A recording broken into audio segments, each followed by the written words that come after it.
नमस्ते साथीहरू, आज म तपाईहरुसँग टोफु चिल्लीको रेसिपी शेयर गर्न जाँदैछु।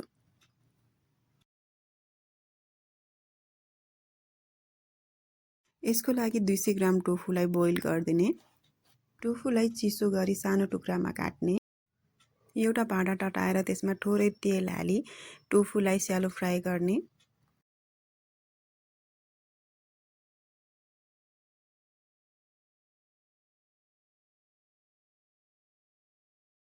यतिको खैरो भइसकेपछि यसलाई निकाल्ने र त्यही भाँडामा अलिकति तेल राखेर एउटा काटेको प्याज फ्राई गर्ने,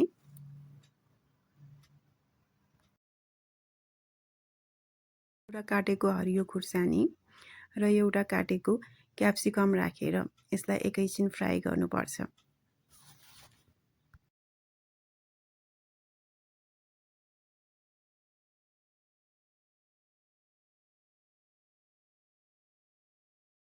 एक चम्चा लसुन अदुवाको पेस्ट हालेर एकछिन फ्राई गर्दिने।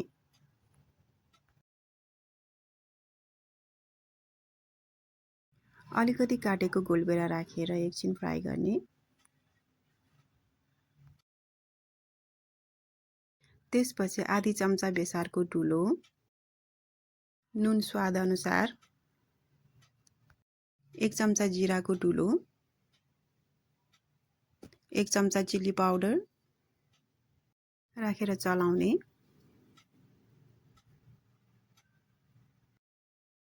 त्यसपछि अलिकति ब्ल्याक पेपर र 1 चम्चा दालचिनीको धुलो राखेर यसलाई राम्ररी चलाउने।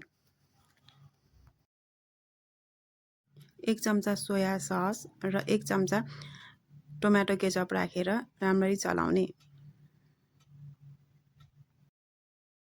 मसला राम्ररी पाकिसकेपछि यसमा अघि स्यालो फ्राई गरेको टोफु मिक्स गरेर एकछिन पकाउने।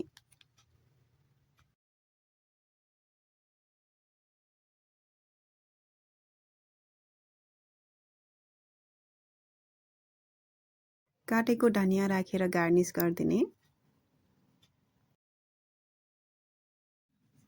Now your tofu chilli is ready. Thanks for watching and follow for more.